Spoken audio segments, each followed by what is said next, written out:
Last night, the El Cajon City Council voted to adopt a district map in accordance with Measure S, which passed in November 2016.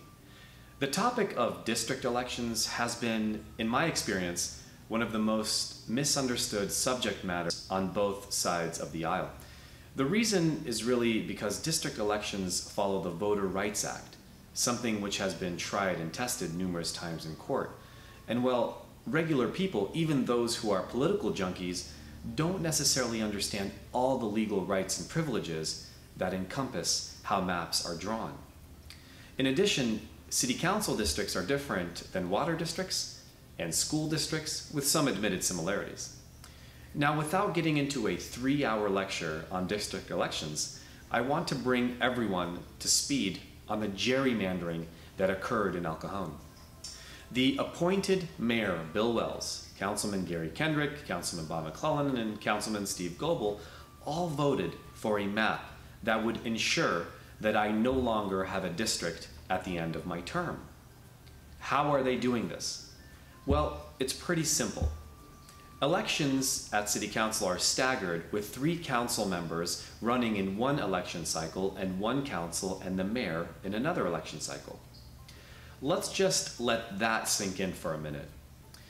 Now, if you are on the council and can't stand the idea of me being on there with you and have voted every single proposal that I've put forward down, well then what better way to deal with someone like me than to cheat me out of a district? Okay, let's go back to how they are going to do that. Well, the council will pack me and another council member together, in this case Gary Kendrick, in one district. And when he runs for re-election next year, guess what? That automatically becomes his district. And there you have it, gerrymandering. Now, you're probably thinking, well, what if the map they chose was better? Maybe the map they chose was supported overwhelmingly by the public. Well, what I'm about to tell you is public record. There were 163 maps submitted by citizens after attending the various workshops on how maps are to be drawn before the April 18th deadline. 148 of the 163 maps that were submitted supported a map that I supported. That's over 90% of the maps submitted by citizens. I should add that of those 148 maps submitted, all of them met every single criteria for the California Voters' Rights Act, and it complied with the 14th and 15th Amendments and labor codes. So, which map did the council decide on? They decided on a map drawn by their friend Paul Serco, who ran slate with and had their endorsement in the 2016 election. Now you're probably thinking, really? Yes. This is actually a flyer from the 2016 election where you can see Paul Serco right here on the bottom, along with the mayor and everybody else.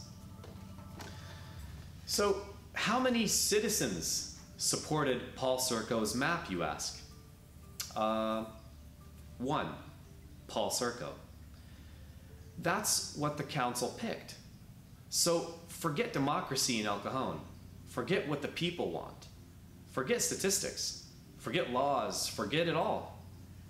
They knew that no one is paying attention, and more importantly, they know that no one will challenge this in court because they have free lawyers at taxpayers' expense.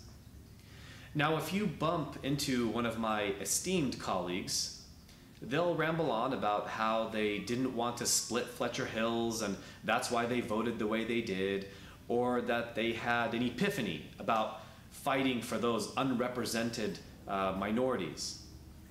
But the truth of the matter is that if they really felt that they wanted a Latino or an African American, then they would have chosen maps such as B. Johnson or the Orange map, which had dozens of supporters present.